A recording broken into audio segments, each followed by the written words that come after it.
What's up, everybody? I am here with Allie Hadley. Allie is a great friend of mine from college. I met her through my wife, actually. She wasn't my wife at the time, but they were roommates. So I got to know her, and I've gotten to know her over the last few years. Allie, you can go ahead and tell us a little bit about yourself. Where you're from? Did you play any sports? All that good stuff. Yeah, thanks, Alex. Thanks for having me here. Um, so, as Alex said, I know him through his wife, Haley. I actually met her because I went to Cal Lutheran to play college volleyball and do track as well. I grew up playing sports, and club volleyball was actually my main jam. And through that, I kind of fell in love with exercise and training and nutrition and everything pretty much to optimize the human body. And then I picked up track as well. I was a thrower. And so then I went to Cal Lutheran, and that is where I really got to dive into my passion for the human body.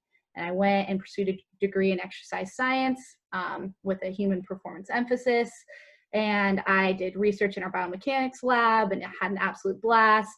And through that, I finished, I only did volleyball for my first season, and grateful for that because I got to meet Haley. And then I finished out my college career doing track, and I really emphasized the javelin, so the event that you throw the spear. So there's And I know Allie's being a little modest because I'm pretty sure she went to nationals, and it was kind of a big deal. I did, yeah. Thanks, Alex. Actually, it's kind of funny you Yeah, say that the exercise science thing too, because I'm surprised we never ran into each other in classes, because that was also my major, but I think maybe we just missed each other as far I as our know. I think you're a little bit older than I yeah, was. yeah. You're an old well, fart.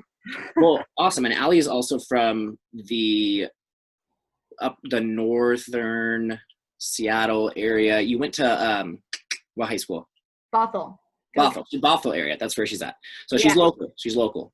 All right, let's get into nutrition. So Allie, as you can see in the background of her screen, she has a fitness business, advanced training, and I have a few questions for her regarding more hydration or diet, hydration, nutrition stuff.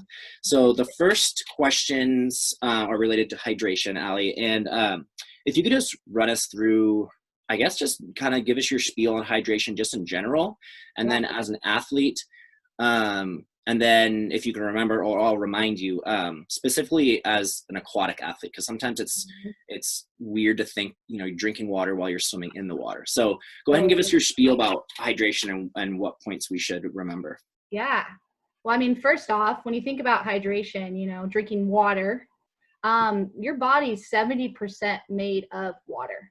Okay. So in order to keep your body functioning, you have to intake water because we lose water all day long while we're sweating, even if you don't feel like you're, perspirating at all. It's our body's way of cooling itself off. So we're constantly losing water. And specifically as a water polo athlete, I know up in the Northwest, we may train, or do you guys train indoors or do you train outdoors at all? We train indoors, but a lot of times we compete outdoors, and especially in the summer. So Yeah, super. Oh my gosh, like it's extra important when you are in the pool outside. I mean, the way that the sun's hitting you, you're dehydrating yourself at actually a faster rate than you are outside of the water. But even when you're indoors, I mean, you are still, even though you're in the water, you are still sweating, you are still perspirating, right? So it's so important to be consistently fueling yourself. And the more hydrated you are going into practice, going into your matches, especially on long tournament days, the more likely you are to sustain energy. You're going to perform better and you're going to perform for longer. All right. So from a performance standpoint, hydrating, man, is freaking crucial. One tip that I give to all my athletes that I work with, and I do this myself just to start my water train going strong in the morning, is I wake up and I actually have a glass of water or my water bottle right next to me, and I just chug that thing. I take about 8 to 12 ounces. It's the first thing I do in the morning because you do wake up in a dehydrated state. And for all your club guys, they should be drinking about, now we can get technical here, saying about half their body weight in ounces. So if someone weighed, let's say, 160 pounds, they should be drinking at minimum, as a functioning human being, 80 ounces. Now, not even as an athlete, you're talking about just being like a normal human being. Exactly. And every hour of activity that you do on top of that, you should be drinking another 20 ounces. So for 150 pounds, you're saying 80 ounces of water. You cut it in half, but you make it ounces instead of pounds, obviously. Yeah, exactly. Okay, that's good to know. Simple. So at minimum, I mean, most of your guys are probably going to be drinking around that. And so I find the easiest way to make sure you're getting a ton of water in is having a big old water bottle next to you, right? So you don't have to fill it up all the time. Another great choice for your guys if they don't love drinking water is throw some electrolytes in there. And that's actually going to help you be extra hydrated. Once again, helping prolong that fatigue for long tournament days, for double days during your guys' off seasons. And so that's actually a great segue. Sorry to interrupt you. For what do you call it? Like Gatorade, not energy drinks, but like Gatorade, Powerade. What are your thoughts on that stuff for those guys?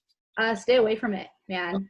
Stay away from electrolytes. You'd rather get like stuff you just pour into your just like powder form. Yeah, like Noons. I know are probably one of the most electrolytes. They're a based company. They're super tasty. Like there's hardly any actually like caloric value in them. Called Noons. Yeah. I mean, Gatorade's not. Too. What was that? I said we can get that. I can get that info, all that stuff from you afterwards too, so we can share. Yeah, I'll give you. Yeah, I'll make sure that you have all those companies that I'm going to be talking about in here. But yeah, Gatorade's not the end of the world, and especially long tournament days. It may not be the worst thing in the world because it will give you a little extra boost of energy. But sugar over time will turn into fat, and you do not want to have. You want to stay away from those sugary drinks because they are going to spike your energy levels up, but they're also going to help. They're going to crash. Yeah. Okay, where you do the electrolytes, right, where like the Noon, it's going to be sustainable energy, or it's going to be aiding to sustainable energy over long periods of time.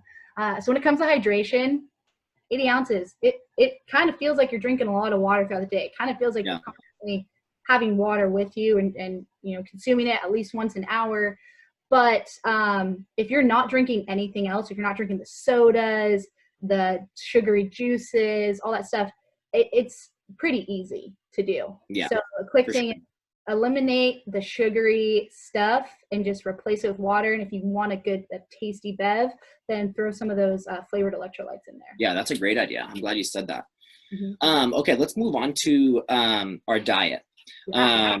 So as an athlete, coach, I'm sure you've seen athletes do a terrible job with this, and some who do a great job, as have I.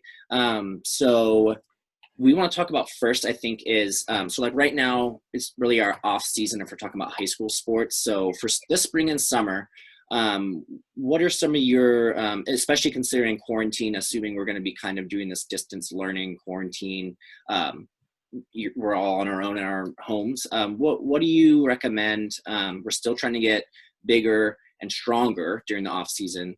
But it's weird. Like even when I go work out, I come home, then the rest of the day I'm kind of sitting around. Like, yeah, I got my workout in, but then I'm kind of just around the house. So what do you recommend, considering this unique time and situation, and also considering that we are trying to get a little bit stronger? For sure. No, great thing to bring up.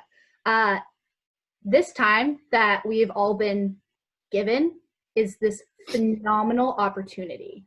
All right, this is the opportunity that you can really level up your abilities.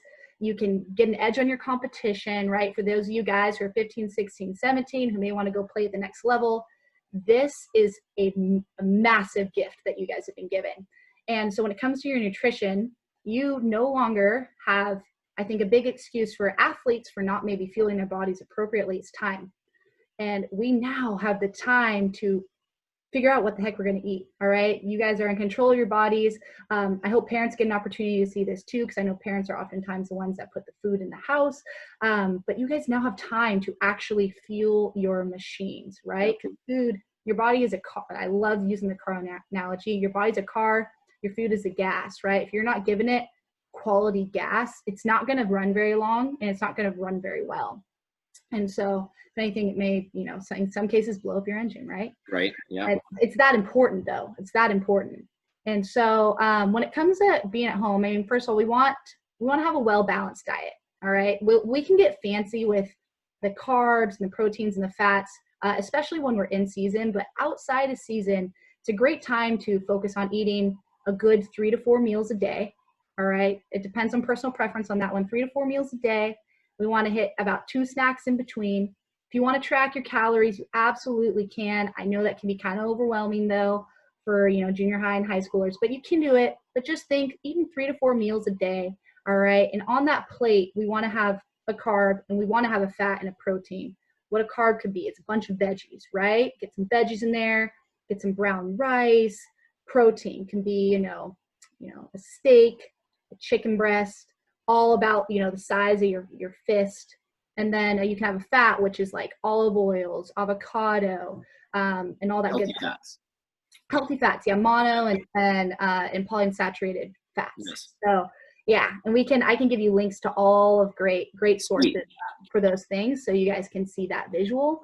But you want to just be getting practice on eating well-balanced meals. You're not just living on Doritos, right? And you're not just eating your microwavable burritos, okay? Yeah. Now is your guys' time to learn how to cook something good, all right?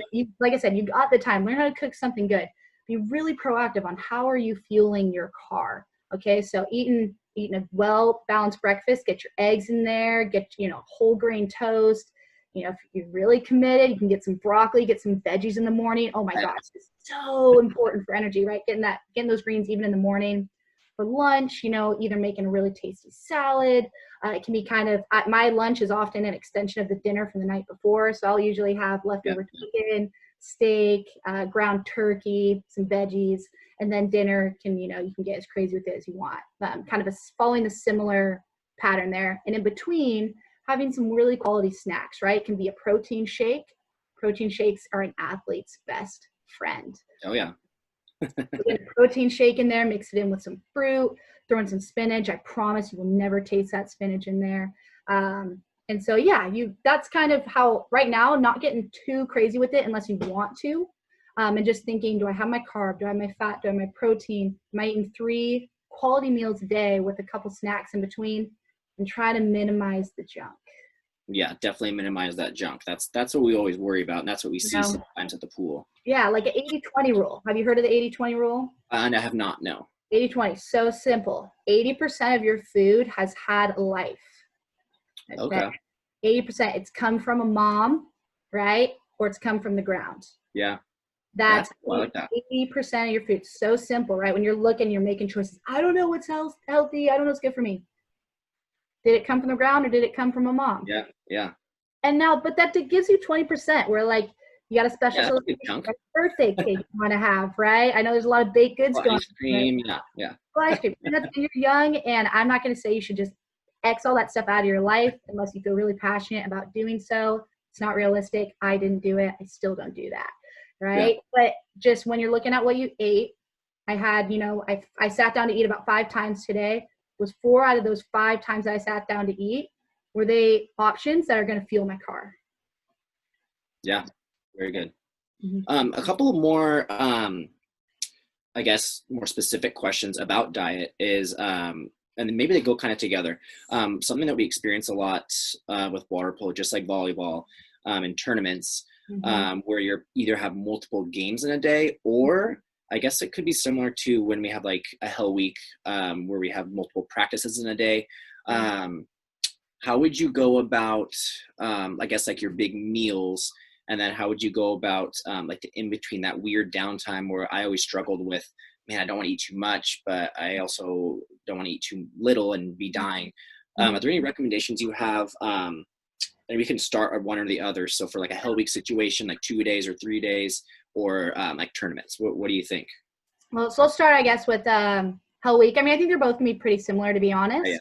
So what I would say is, do not work out on an empty stomach.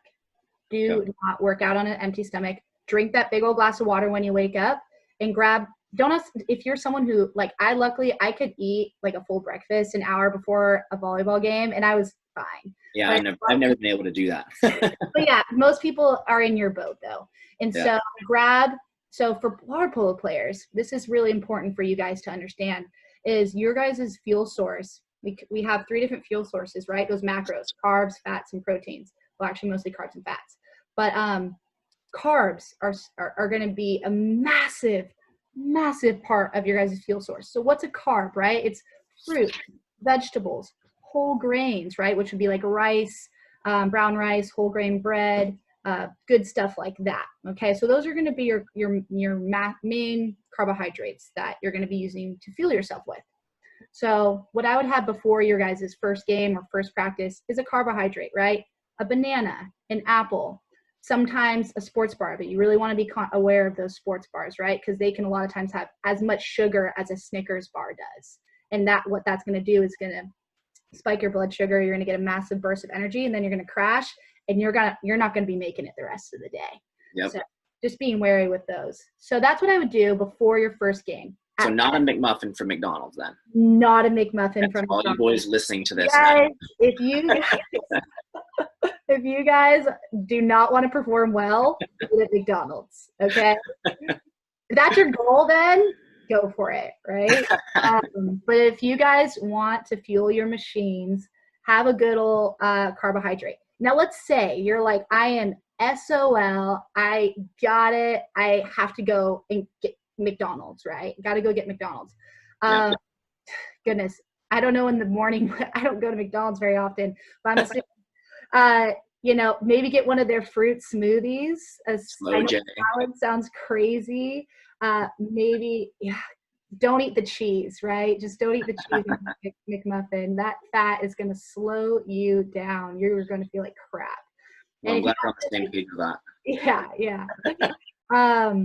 Man, I should have prepared though, like a fast food. If you gotta if you gotta do it, maybe I've have another segment about that.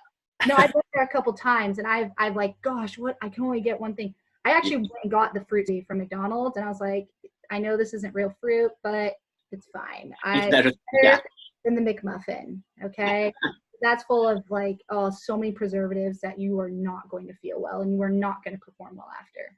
Okay, good to know. What about So middle. What about the in-between games? Like, I know there's like the Gatorade. I remember in college we had like the Gatorade chew things that we'd have even at practice times. Those are actually great. That was one of the things I wanted to bring up is those little electrolyte gels are fantastic, especially if you don't have a lot of time in between games, right? Now, if you got a full hour, you have time to get a little something in, right?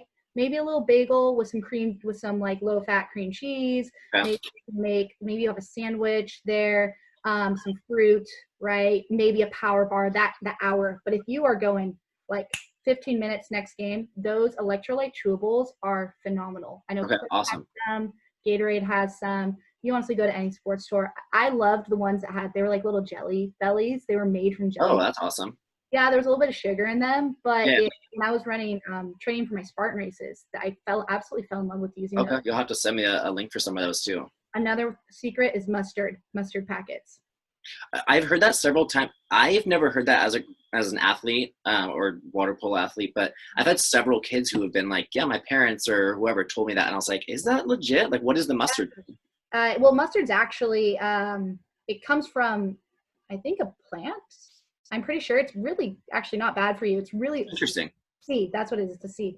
It's super rich in magnesium. Oh yeah. Okay. It helps with keeping you from cramping. So keeping. Yeah, that's what I've heard. Okay, I'm glad I heard it from you finally, because I didn't know to believe the kids. I was like, I don't know. Like they're whipping out mustard. If you're going to a mustard chugging sesh, I wouldn't believe you. Maybe we'll send you a video of that. Yes, you're like, advanced training told me to do this. Hashtag. Yeah. Okay. Well, do you have any? That's kind of everything that I had on here. Do you have any final thoughts about? And maybe you do, maybe you don't. Post game. Kind of summarizing.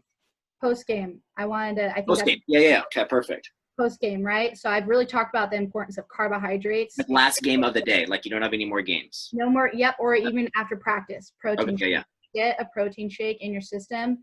Ideally, mix it with a carb, so that would mean some fruit, right, of some sort.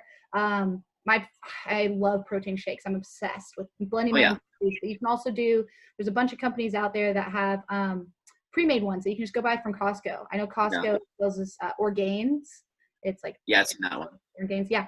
And those are pre-made ones that you guys should you can keep in your bags, just chug it right after practice, or try to have it within an hour of finishing practice to facilitate recovery. You guys I actually was reading a study that they did on ice hockey players, which they kind of relate, other than the water aspect, the cardiovascular strain that's on your body is actually very similar to hockey players. And they were saying the guys that followed a 60% carbohydrate diet in season and followed it up with protein and recovery, improved performance by 11% on top of their group that didn't do it. And what that means to you guys is, how often is a game won in the last few minutes? Quite a bit, especially at the end. Those are the ones you care about the most, right? Yeah. Remember whether you won or whether you lost. And 11% advantage over your competitors is the difference between you being able to have enough energy in those last few minutes of the game. So if you're eating a McGriddle or McGriddle in the beginning, right? That's you choosing not to have that extra 11% advantage over your competitors. You won't have those 4 quarters of energy. 4 quarters, exactly. 4 quarters of energy. And that's bottom line. That's on you guys. You can practice as much as you want. And sometimes some people are more genetically blessed than others. But if you are someone that really takes this sport seriously and you want to be the best teammate for your team, and you want to be that go-to guy, right? Owning what you choose to fuel your car with, owning what you fuel your body with is going to be everything. I mean, coming from 2 people here that did do really well at the next level, I'm telling you, this is what it takes. The sooner you choose to take your nutrition seriously, the more likely you are going to excel in your sport, especially during this time that we have more time to do so. Yeah, and when I was in high school, I wish I'd known this stuff too, because I usually would fuel up on the Costco dinosaur chicken nuggets before my games. So that was my go-to pregame high school ritual. And now look at you, though. You recognize that you're like, I had more. I did. Yeah. Right? I had more I could have done, and your boys are exactly lucky to have a resource like you that's reaching out to people and like, how the heck can I make these kids better? Because most kids don't get that opportunity, and now that they do have the information, man, it's on them whether they choose to implement it. It's on you guys, right? So I think it's awesome. Okay. Well, awesome. Thanks a lot, Allie. I would love to follow up with like a Q&A to see, after we watch this together, what some of the guys might think of. I mean, a lot of times they think of great questions that I didn't think of. Mm-hmm. But thank you so much for being here with us. It's good to see you, as always. Mm-hmm. Yeah, we'll let you know if we can schedule a Q&A or something. Yeah, looking forward to it, man. Thanks for having me.